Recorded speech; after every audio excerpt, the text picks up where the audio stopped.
Okay, you may kick off.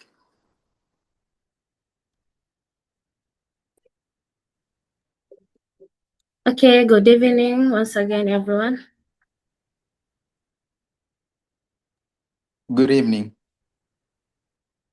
Welcome to another edition of the Awareness Pedia. My name is Zakia Abdul, a certified ESCO hacker master and a cybersecurity advocate, and I will be moderating today's session. Our topic tonight is kids as influencers. The risky of growing up online. It's just a very timely discussion about how child content creation affects privacy, exposure, and digital safety. We are honored to have Mary Machaga with us, a GRC specialist and CISA certified professional with okay, with expertise in data privacy, IT governance, risk management, and cybersecurity.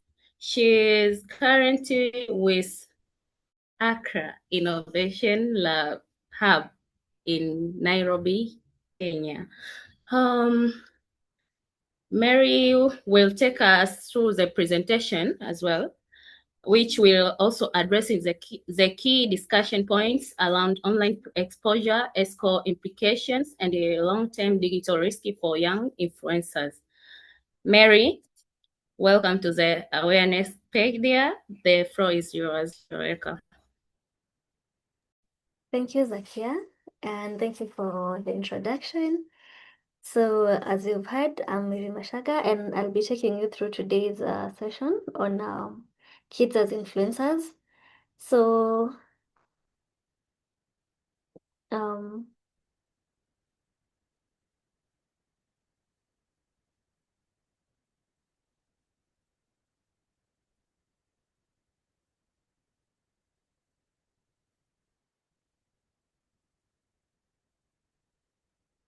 I'll be sharing my screen. I hope you can be able to see my screen. Yes, it's loading at the moment. Okay.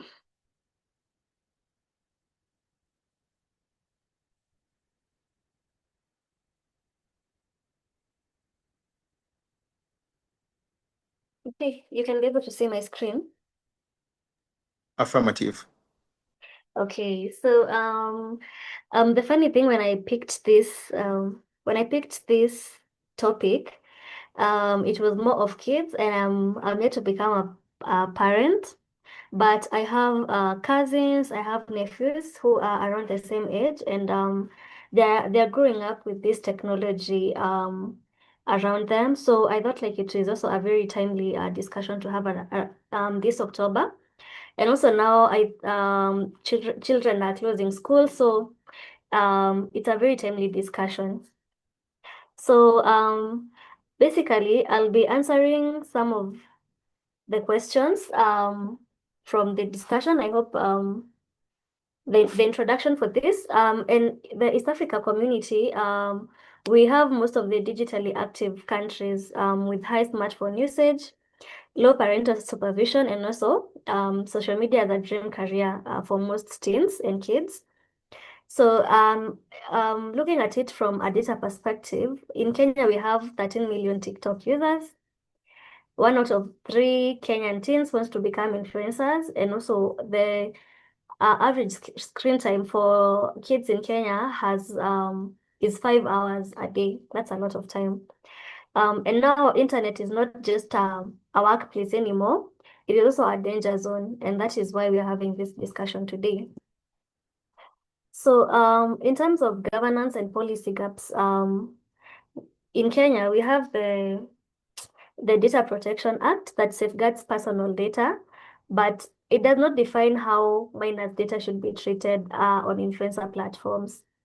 Also, we have the Children's Act that prohibits exploitation but does not mention digital content work. And that is what basically social media is all about. There are no regulations for how working hours are, are, are to be calculated, and also the psychological welfare of children influencers. Looking outside of East Africa, in US we have this COPPA. It's a Children Online Privacy Protection Act that protects children under 13 years from data harvesting.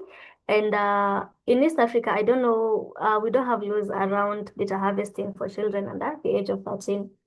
In France, there's this law that was it came in 2021 that requires social media earnings for children to be put in a trust to prevent exploitation. And in East Africa, and particularly in Kenya, we are still depending on the goodwill and parental discretion in terms of ensuring like the welfare and the privacy of these children is protected. So the other thing is on sharenting, and sharenting is a combination of two words, that is sharing and parenting, and that is sharing on social media. And this is whereby parents are sharing their children's lives online, sometimes for income or for influence. And there's a very thin line between sharenting ethics and also now the basically the what is it called? Like how much is too much? How much am I sharing about my child? And there are ethical risks whereby the child did not consent to this. And then the images that you upload online can be used by strangers, stolen or manipulated. And then also the post create a permanent digital record that a child cannot control. In as much as there's the ease of eraser, like erasing your data, it's a whole other process. And also there's the pressure to keep posting up for more engagement. Also, looking at it from a cultural angle, um, posting someone's a child milestone, it may be seen as pride and not oversharing, but that's a very thin line. And also now we overlook privacy and the dignity of the child. And one of the things that comes later on with parenting is the psychological risks with some of the children who have grown up around their parents who share every little detail around about them online. They resent this exposure and they even face bullying from people online. So I think I can take a question around the governance aspect of parenting, and also now the sharenting thing from Zakia. Ambia tu Mungu nataka tufuatane. Zakia, in a question around these two aspects. Before Zakia comes in, can I ask a single question to you, Mary? Okay. Especially on share renting, what are some of the risks that are associated with it? Because just from the back of my mind, the things that I'm thinking of is number one, human trafficking, because you're setting up your kid for, I don't know, should I say like you're stock auctioning them? So I don't know what's your perspective around that, and if there are more, what should I say, more risk. Could you also please shed some light to us if you know some? Okay, there's this, I hope you can be able to see my screen. Yes, we can. There's the cyberbullying, which is the major aspect of us sharing or rather sharenting, whereby people face trolls. Like you'll find someone maybe posted their kids, they have a tumeumbwa tukiwa tofauti, so someone will think like they don't look good according to them. Some of them maybe are, I would say, like, how do I put this? Like in the case of, let me give a very practical example. In Kenya, there's a certain politician who shared their kid online as he turned a certain age, and the guy was really bullied because of his weight and also how he looked. So the cyberbullying, the social bullying also, the verbal bullying where people troll you, abuse you, and also not the physical bullying. Now when it comes maybe to, how do I put this? Physical bullying is very, tutasemaje? Sijui vile nitaiput. Sijui nitaiputaje. But there are those aspects of bullying, and also now being Yeah. trolled. Being trolled, there's also the psychological risk whereby you resent growing up in public, which might affect your overall. When now you're an adult, you feel unataka tu kujitenga. So that's the psychological risk also of sharenting. In as much as now we are talking about this now physical things, there's also the psychological aspect of it. And also now, I've seen certain aspects where people even like unalive themselves, commit suicide because of this cyberbullying also, and now the psychological aspect of sharing. Maybe a lot of details were shared about them, and they could not be able to handle it over time. So there's that also, people unaliving themselves. Okay. And also, okay, just to piggyback on that before I hand it over to Zakia. Um, but there are some parents who can argue that them sharing their kids' photos online, etc., is creating opportunities for their kids, either to become as influencers, as we've all seen, for example, on TV ads, etc. What do you tell those type of parents if they tell you no, it doesn't do any harm to our son or daughter when we share rent? So what will be the argument around that? Okay, that's a good question, Karim. And I think I'll be tackling it here. I think I can actually go forward and just explain on this slide. So Well, I've titled mm, this as brands and child influencers, the compliance tightrope.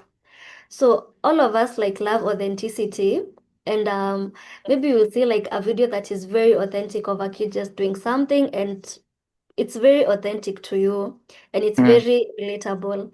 But now this now brings in the issue of compliance and also ethical challenges.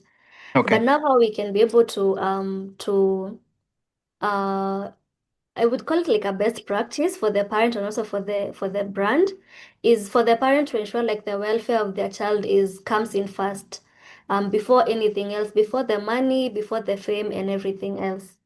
So and in this is for brands, they can confirm parental guardian consent, and then review content for safety and appropriateness, ensuring like their working hours don't affect other aspects of the child life, like their education, their playtime, and such. Mm, And also include a child well-being clause in the contract to ensure like the child is not being exploited. overexploited. Mm, Yeah. So those are oh, some of the things that I would say, like when we are collaborating with brands and children, like these are some of the things that we can talk about. okay. Well, thank you Yeah. for the explanation. It's a little bit clear now. Yeah. Well, let me just let Zakia to proceed, and then yeah, Zakia, you may take over. Thank you. Okay, welcome, Karim. Okay. Um, Mary, we're We can't hear you going well. to start our question. My question, I or can't just hear you, say, Zakia. um, what is the government forest? What? Sorry. You can hear me? Now I can hear you. Me? Okay. We are going straight to the questions. Mm-hmm. Question number one is just what a governance or policy currently exist in protecting who are active on social media or influencers platforms. Yeah, that's it. Can I Oh, you repeat said again? Yeah. Please repeat. What government governance or policy gaps current Okay. exist in protecting minors who are active on social media or influencer platforms? Okay. So I think like we handled that question on the first slide. Um, but I would say like when it comes to protecting kids or on social media or as influencers, there's so Yes. many missing pieces. As we have said, there's the Data Protection Act in Kenya and also in Tanzania that safeguards personal information, but it does not specify how to handle this influence. It does not specify how to tackle kids who have turned into online stars. So basically, there's no clear law on how to handle these kids influencers, and it's something that should uh, should be implemented. I think an amendment to the current laws can and such. We can borrow from the COPA, the one that we have said, the US platform that bans collection of data for children below 13 years. So I would say in Kenya we are trying, or rather in East Africa we are trying, but we are yet to reach that level of fully being compliant in terms of children on social media and also on different platforms.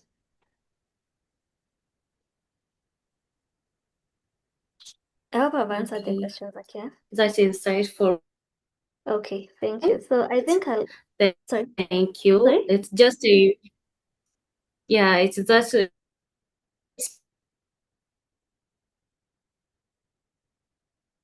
important to Hi, see Zakia. Probably you might want to check your connection. We can't hear you well.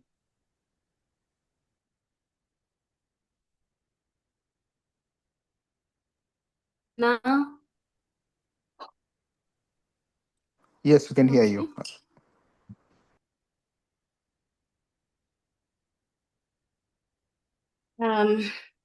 Okay. Um, I heard her, so that is an insightful point.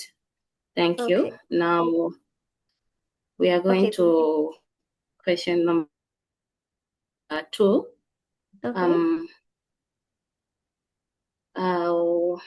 just let's look at the ESCO side. What are your thoughts on sharing when a parent share or event monetize just their child like live other online or just yeah. Okay. So we have talked about sharenting, and I think like we have really like discussed what sharenting is, sharing a lot of information about your kids online. So I think like that question has been answered. I believe so. Okay, That's okay. thank yeah, okay, ask Okay. even audience if they're okay with it. Yeah. I hope everyone is okay. I Okay. believe we On my, have on my side, I'm totally okay. I think okay. you've already touched based Okay. on some of the the answer, the question Okay. that was asked. So I think we're okay. Okay. So I'll go to the next thing. Whereby we, as guardians, we should be our digital risk managers in our homes. So, and also it's not just to be, as a parent, we need to not just the, what is it called, to have the digital parenting skills and not just the moral guidance. Think yourself as the CRO of your home, assessing the risks around your children's social media access. And in this, being having a background in risk management, I try to come up with, let me just call it a framework, but I don't think it's there, where you assess, mitigate, and monitor what your children are doing online. So in terms of assessing, What applications is your child using? Who do they follow? Are they showing their personal information, such as their school uniform, maybe a badge that will subject them maybe to people knowing where you live, and then they might follow them. And then there's what Karim said, huku Kenya tunaita abduction. I am forgetting the other name where um, your child might be kidnapped. Kidnapped. Yeah, kidnapped. Their neighborhood and also the home address that might expose you to other risks. In terms of mitigation, use privacy settings and two-factor authentication. Teach them to say no to unsafe communications. Like if someone reaches out to them on social media, they know like this is someone who's trying to get information from me, someone who's telling them, let's meet at a certain point. And also as parents and also as guardians, it's up to us to create that safe environment for our children to report to us, or rather to tell us, not even report, like to have that open communication between our kids or rather our nephews and nieces, to create that safe environment whereby they're safe to tell us, there's so and so who is talking to me and this is what he's requesting me to do. And then you can be able to advise them from that point. Also limit posting time and also time spent on social media and also the content types. You can do content filtering for certain applications such as maybe TikTok and also Instagram. Just being in control. These are some of the things that you can do, but they don't guarantee like 100% because how do I put this? Like nowadays the kids are really smart. They'll try and circumnavigate whatever controls that you have put in place. And then lastly is in terms of monitor, you can watch the mood changes, anxiety or obsession with certain likes. Maybe you'll see like your child like being so obsessed with the attention that they get from social media. That's not a good sign because once the likes are over, what next? And then now they become depressed or they may do like extreme activities or rather post extreme content for them to get now the likes. And then have open talks about bullying and mental health. This one we have said, be open and approachable to your kids, to your younger sisters, and also on mental health. I don't know your age, but for the older generation, it wasn't like mental health was not a very important thing to them. As long as maybe I've told you, maybe I've given you food, I've given you shelter, what else do you need? So, as the new generation of the upcoming guardians, it's up to us to like take care of the mental health of our children, and then set up tech-free time zones at home to ensure like kids are not being addicted to social media because now that addiction leads now to explore more on this social media, and that's where now tunasemaje, the more you spend time on something, the more you are more susceptible to find risk, like your tighter risk landscape is larger.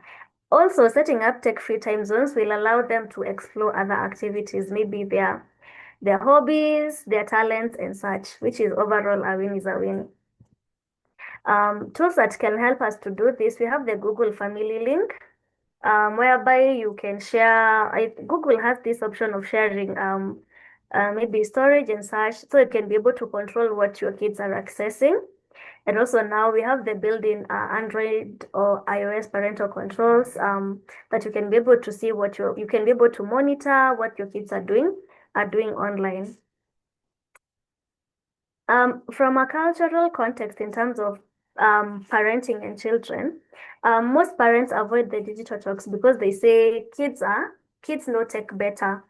You'll see someone like giving maybe their kids their tablet and they're just like, Ata sijui how he learned to do that. They believe like their kids are better. But as a parent, um, they need your emotional intelligence when it comes to social media more than your technical expertise, like how to navigate around social media, to navigate around social media and avoid these risks.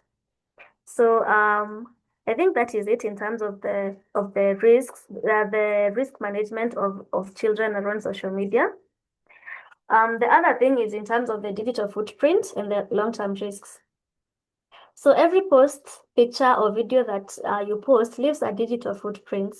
And for children who are being sharented, that footprint starts even before they can even spell their name, because someone will post maybe nowadays we have gender reveal, we have so many things like before the child is born.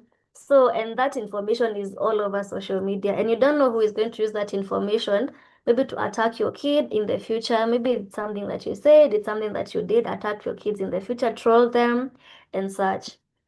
So, some of the risks of that children are exposed, we expose our children to, that old posts may resurface during a job or school application. And then AI scrapping. Now, in the age of AI scrapping can recreate your child's face or data. And sometimes, maybe when we use AI to create images, you'll say, this kind of looks like someone I know. Because AI uses the data that we have fed it to be able to generate information for us. And then we have online impersonation or identity theft, because you have so much of your footprint in the internet. It is very easy for someone to impersonate you. And then psychological pressure, growing up under the public eye and the public scrutiny. So those are some of the risks of kids growing up in a very digital space. So I'll take a question on the risks of children growing up online.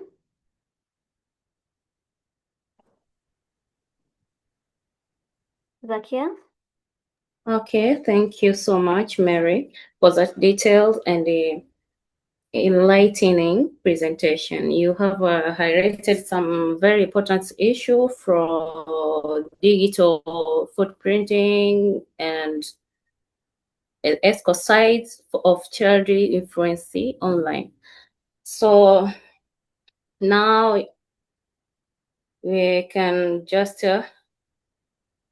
go direct to audience questions. I would like to welcome other audience to ask any questions if you like, or you can use the chat box. You're welcome. Okay. Karim, you've raised your hand. Yes, the usual culprit. Okay. So, my question will be around you touched base a little bit on monitoring the kids' activities online and things like that. Mm-hmm. But if we look at, for example, the Western approach, most of them would argue that you are intervening the privacy of the kids. Now, in that perspective, what will be considered too much of monitoring? Okay. Yeah. So that's one. I don't know if I should just shoot all of them because they're just two questions. Okay, I think I can answer that one first, and then we go to the Okay. second one. Okay. Okay, so there's this slide that I had created here on kids needing of your emotional intelligence more than your technical expertise. And you as the parent, you have been here longer than your child.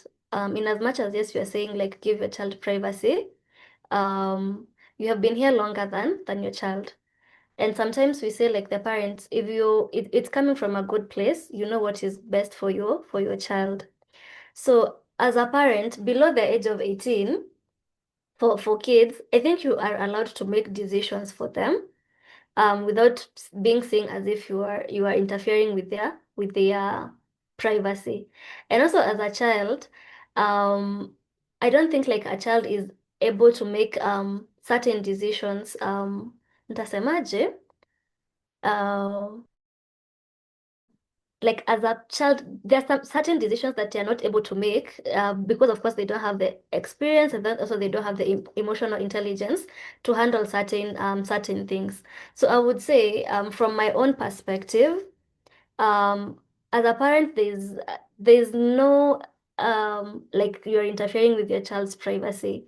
in all honesty, if you're protecting them. Because the overall objective of us doing this is to protect the child from the online trolling and also now the online nitaisemaje, like the bad space and the bad energy from the social media social media.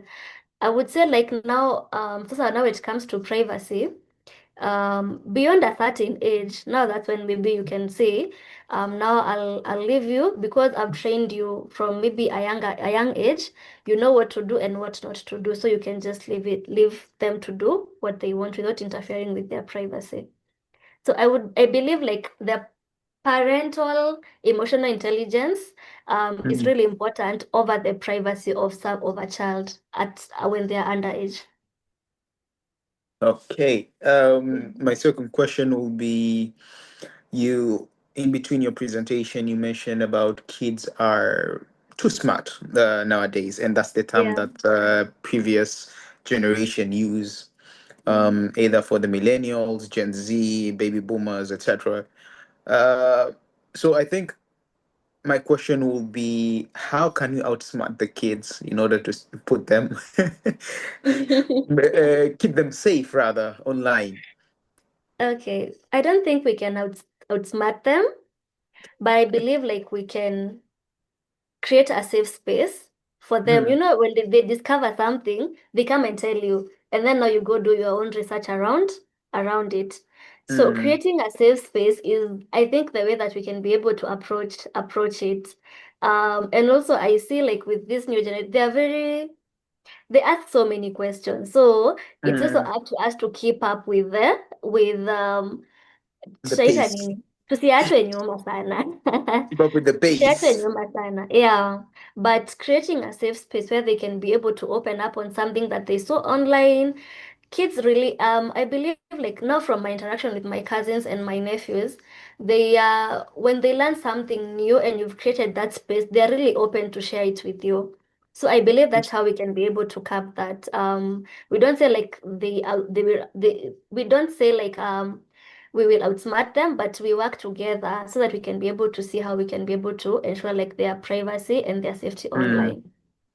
Okay, thank you very much. Yeah. I think I'm done. I'm not sure about the rest of the audience, but I'm done. Thank you. Okay, so I am going to go through the solutions on how we can be able to like mitigate these risks.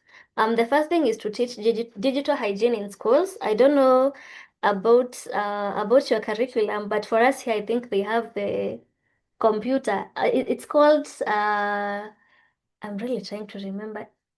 That's the way that subject on around computers is called. I think digital literacy, and then introduce eraser laws, whereby you can be able to erase your data if you wish from a certain maybe if it's Meta, if it's wherever like the data that was.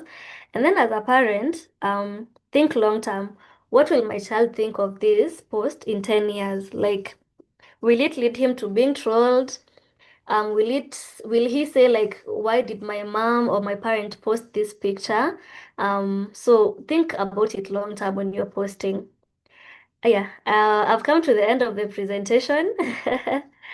I'm done. I'm done with my presentation. I'll take questions from here.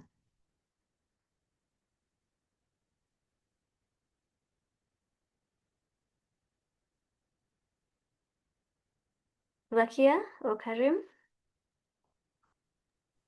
Uh, Anybody has the questions?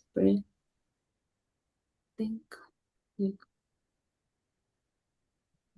I think there is no question. Even here in chat box, I didn't see it.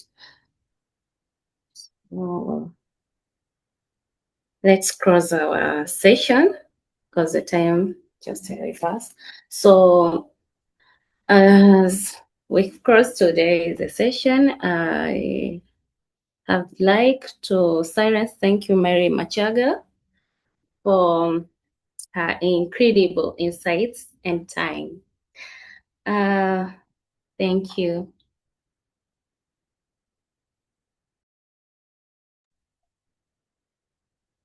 Thank you, Mary, for being with us today. Let me just speak on behalf of the team.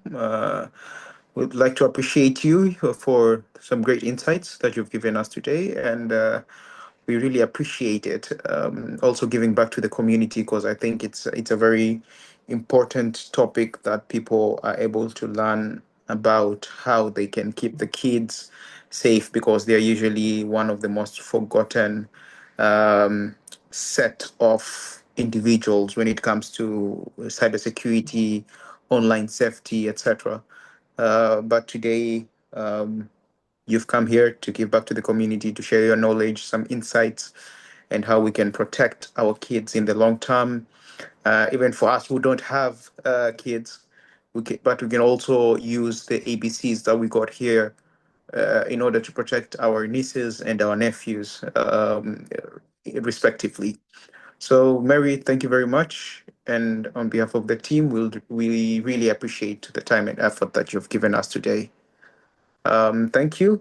And I guess we'll just end the session here today. And thank you, everybody, for attending the session, for allocating your time on your busy schedule to be with us today. So we really appreciate each and every one of you.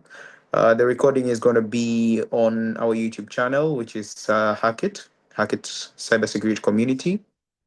You'll be able to get us there and retrieve this recording today, and then you can share it with your family members, your friends, and your network in general, so that everybody is able to learn uh, from Mary's insights, yeah, at large.